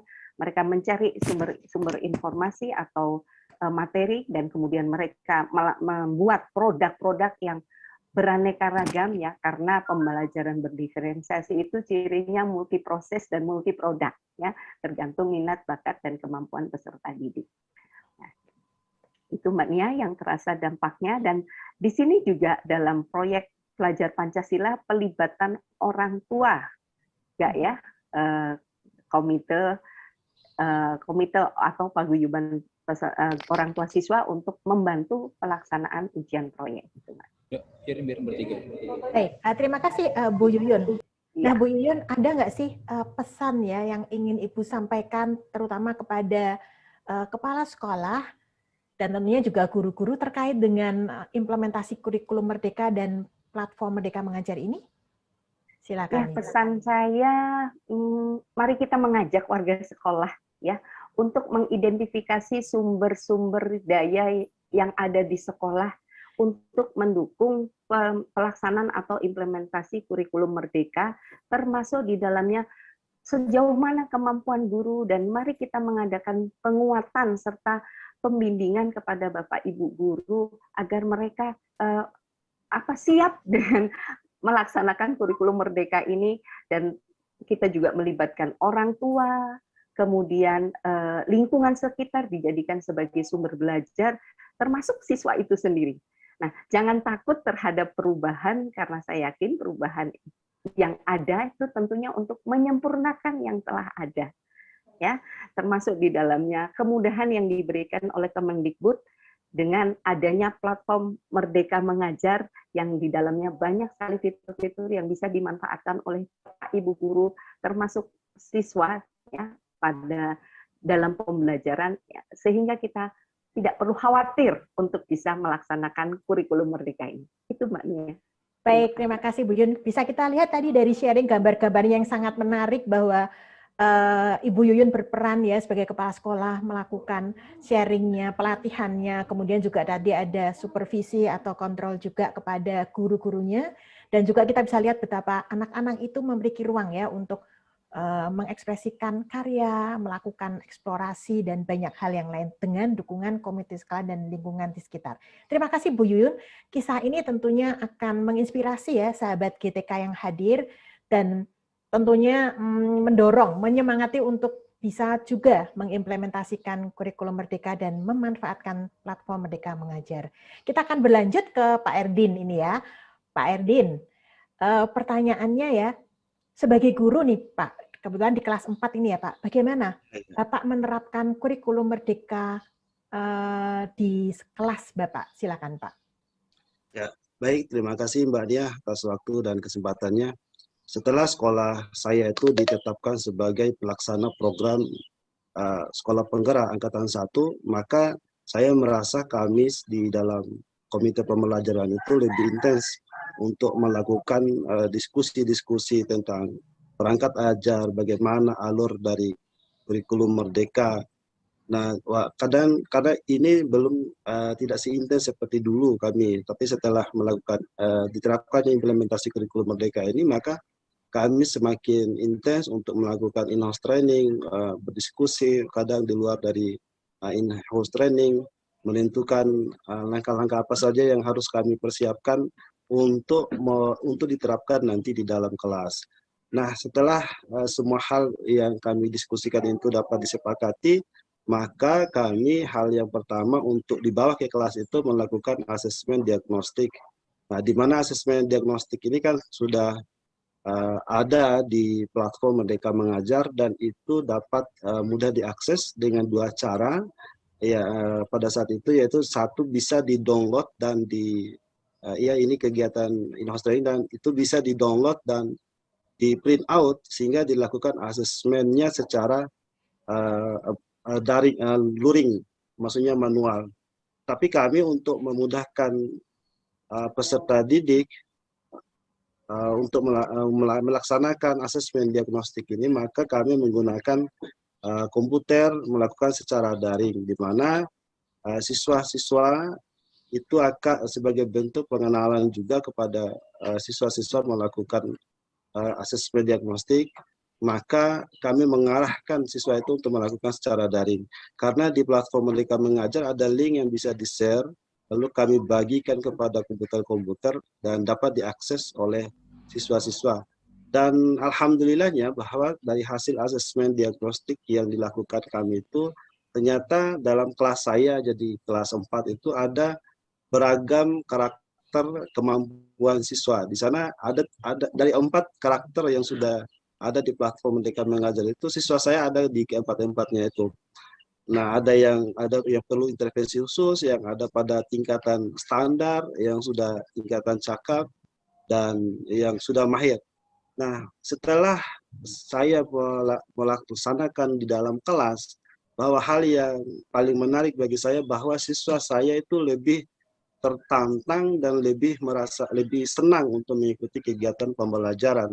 Karena pada kegiatan pembelajaran yang dilakukan di dalam kelas itu, siswa-siswa itu lebih pada kegiatan pembelajarannya, lebih kepada berdiskusi, mengerjakan proyek, dan juga melakukan presentasi dengan cara mereka seadanya, bagaimanalah hal-hal yang lucu bagi mereka pada saat presentasi itu semuanya ada. Nah, ini ada siswa-siswa yang melakukan diskusi itu, Bos.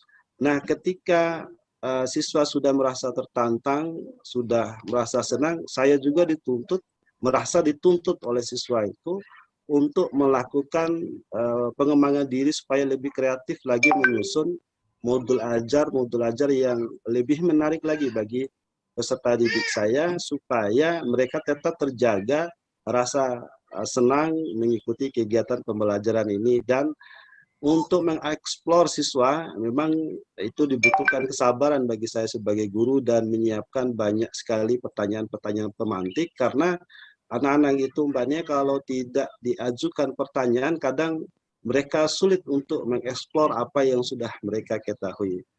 Jadi itu seperti itu Mbak Nia. Oke, Pak. Lalu manfaatnya yang Bapak rasakan ya pada penerapan IKM ini ya, kurikulum Merdeka ini dan PMM dalam posisi ya sebagai guru, dan dampak kepada anak-anak. Apa yang Bapak rasakan, Bapak amati? Gimana Pak Erdin? Ya, dampak yang dirasakan itu Mbak Nia, di mana tadi proses pembelajaran yang dilaksanakan di dalam kelas itu menjadi lebih menarik. Nah, ini anak-anak saya diberikan kebebasan, maksudnya diberikan ruang untuk bereksplorasi dengan cara-cara mereka. Saya menyiapkan proyek, mereka melakukan diskusi sesuai dengan cara-cara mereka. Nah, karena pada dasarnya kan siswa-siswa ini memiliki karakteristik yang berbeda, yaitu ada yang visual, ada yang kinestetik, dan auditori. Sehingga saya perlu memahami pembelajaran yang berdiferensiasi. Nah, untuk memahami bagi saya gimana sih pembelajaran berdiferensiasi itu, dan seperti apa itu pembelajaran berdiferensiasi, ternyata alhamdulillahnya di kurikulum Merdeka ini sudah menyiapkan platform Merdeka Mengajar. Nah, saya di platform Merdeka Mengajar itu sering berselancar juga di sana. Saya menonton di video-video inspiratifnya itu ada pembelajaran berdiferensiasi ini. Nah, dengan mempelajari pembelajaran berdiferensiasi dan juga ada modul ajar yang sudah disediakan di sana, saya dapat menggali lagi kemampuan saya untuk mendesain pembelajaran yang bisa mengakomodir 3 karakteristik atau gaya belajar peserta didik seperti ini. Ini contoh bahwa peserta didik saya melakukan presentasi Mbak Nia dengan cara mereka, ya kisah-kisah lucu di sini, kita saling tertawa ketika ada hal-hal yang lucu, itu memberikan kesan-kesan kepada siswa saya itu lebih terbuka ketika ingin menyampaikan pendapat. Ada siswa saya tuh yang minta lagi ke saya, Pak, kapan sih kita main kuis lagi, tebak-tebakan yang menarik, kapan kita presentasi lagi. Jadi dengan adanya pertanyaan-pertanyaan seperti ini menggambarkan, saya merasa bahwa siswa-siswa saya itu sudah merasa senang dan gembira dalam mengikuti proses pembelajaran. Kayak di foto ini saya tidak menegur itu Mbak Ania, bahwa saya memberikan ruang bagi anak didik saya dalam kelas itu untuk berekspresi gitu, mengerjakan tugas-tugas mereka secara berkolaborasi dengan cara mereka yang lucu-lucu. Jadi itu, nah seperti ini juga anak-anak dengan gaya khas mereka melakukan presentasi. Saya rasa ini adalah cara mereka untuk mengeksplorasi, menyampaikan, mengkomunikasikan cara-cara mereka itu.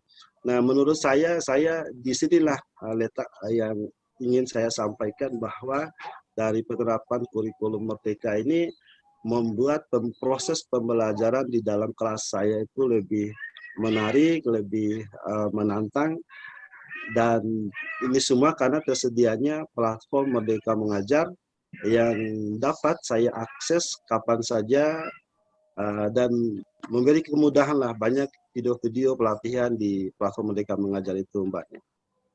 Baik, terima kasih Pak Erdin. Luar biasa sekali ya, bisa dilihat betapa anak di dalam kelas itu tidak duduk manis, berderet, tetapi mereka punya ruang ya untuk bagaimana cara mereka belajar dan mengekspresikan